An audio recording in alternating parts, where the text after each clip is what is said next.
اللہ تعالیٰ نے انسان کے دل کا جب بھی ذکر کیا قرآن مجید میں تو ساتھ میں ہمیشہ سننے اور دیکھنے کے اوپر بھی ایمفسائز کیا، اس کو بھی ساتھ شامل کیا اس بحث کے اندر۔ اس کے پیچھے بہت گہرے نکات ہیں۔ اللہ تعالیٰ قرآن میں فرماتے ہیں وَاللَّهُ أَخْرَجَكُم مِّن بُطُونِ أُمَّهَاتِكُمْ، اللہ نے تمہیں تمہاری ماؤں کے پیٹوں سے تمہیں پیدا کیا،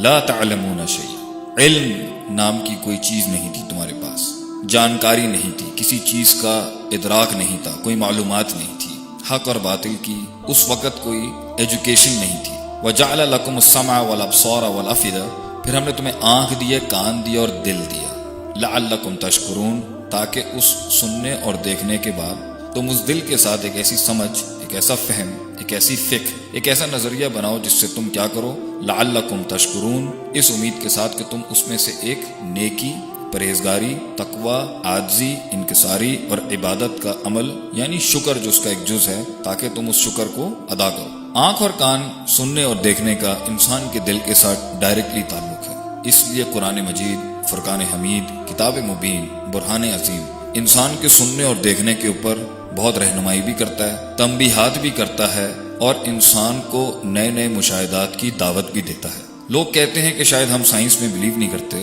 بلکہ سب سے پہلی سائنس تو ہم نے ہی کی تھی۔ اللہ تعالیٰ قرآن میں فرماتے ہیں افلا ينظرون الى الابل كيف خلقت، کیا انہوں نے اونٹ کو نہیں دیکھا کہ وہ کیسے پیدا کیا گیا؟ وَإِلَى السَّمَاءِ كَيْفَ رُفِعَتْ، کیا انہوں نے آسمانوں کو نہیں دیکھا کیسے وہ بلند کر دیے گئے ہیں؟ وَإِلَى الْجِبَالِ كَيْفَ نُصِبَتْ، کیا انہوں نے پہاڑوں کو نہیں دیکھا کیسے وہ نصب کر دیے گئے ہیں؟ وَإِلَى الْأَرْضِ كَيْفَ سُطِحَتْ، کیا انہوں نے زمین کو نہیں دیکھا وہ کیسے پھیلا دیے گئے ہیں؟ تو اللہ تعالیٰ انسان کی سینگ اور ہیئرنگ، سننے اور دیکھنے کو دعوت تو دیتا ہے، منع نہیں کرتا اس کو کسی چیز سے، مگر اس کے ساتھ وہ پازیٹیوٹی، وہ آپٹیمزم، وہ گاڈ کانشسنس، وہ روحانی تعلق، ایسے معاملات کا، ایسے سلوشنز کا ادراک کرنا جن سے انسانی عقل اور عقیدے اور نظریے کی رہنمائی ہو، اس کی روحانیت کی رہنمائی ہو، اس کے اندر ایسا تفکر پیدا کرنا جس سے وہ ایک کامل اور ایک اچھا انسان بن سکے، جو خدا کو مائنس کر کے تو ہو نہیں سکتا۔ تو ان ساری چیزوں کے اوپر تو اسلام اور قرآن اور اللہ کا دین تو انسان کو زور دیتا ہے کہ افلا تفکرون، کیا تم فکر نہیں کرتے؟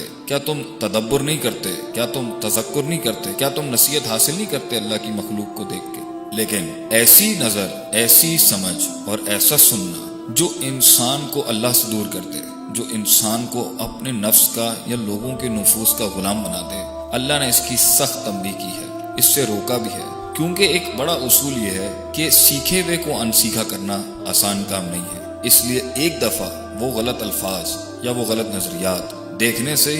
یا سننے سے دل کے اندر جا کے کہیں بیٹھ گئے یا گھر کر گئے، وہاں پہ دو ایسے دشمن پائے جاتے ہیں جو انسان کو صراط مستقیم سے صراط الجحیم میں لے کے جانے کے لیے کافی ہیں۔ وہ نفس کے وہ دو بڑے انگریڈینٹس ہیں جنہیں ہم شک اور شہوات کے نام سے تعبیر دیتے ہیں، ڈاؤٹس اینڈ ڈیزائر۔ انسان کا علم اگر ناقص ہے اور باطل ہے یا شیطانی ایلیمنٹس اس میں پائے جاتے ہیں تو انسان کے دل کے اندر یقین جو اللہ کے بارے میں تھا، یقین جو اس دنیا کے اندر اللہ کے وعدوں پر تھا، یقین جو آخرت کے اندر اللہ کے وعدوں کا تھا اور اس آخرت کا تھا، اور اس دین کے اندر اللہ کے ان سارے معاملات کا تھا جس سے اس کی زندگی میں سکون اور اطمینان ہوگا، وہ شک میں چلے جائیں گے۔ اور انسان جب شک میں چلا جاتا ہے تو اس ویکیوم کو فل کرنے کے لیے انسان دنیا داری ہی کو لے کے آئے گا جو دکھتی بھی ہے اور محسوس بھی کر سکتا ہے، اور پھر اس طرح کی باتیں اس کے دل کے اندر گرو کرتے کرتے راسخ ہو جاتی ہیں کہ نہ اللہ دکھتا ہے، نہ جبریل علیہ السلام فرشتے دکھتے ہیں، نہ دوزخ دکھتی ہے، نہ جنت دکھتی ہے، نہ قبر کا عذاب دکھتا ہے، اور نہ ہی محمد صلی اللہ علیہ وسلم کی ذات دکھتی ہے۔ یہ سب قصے کہانیاں ہی ہوں گے۔ اور اگر انسان نے کسی غلط چیز کو کان دے دیے یا اس کی نظر نے ایسے نظریات یا ایسے افکار کی طرف یا ایسے ویژولز کی طرف نظر کر لی تو شکوک اور شبہات کی وادی میں اگر نہ گرا تو کہیں شہوات اور ڈیزائرز میں جا کے تباہ نہ ہو جائے، کیونکہ انسان کا دل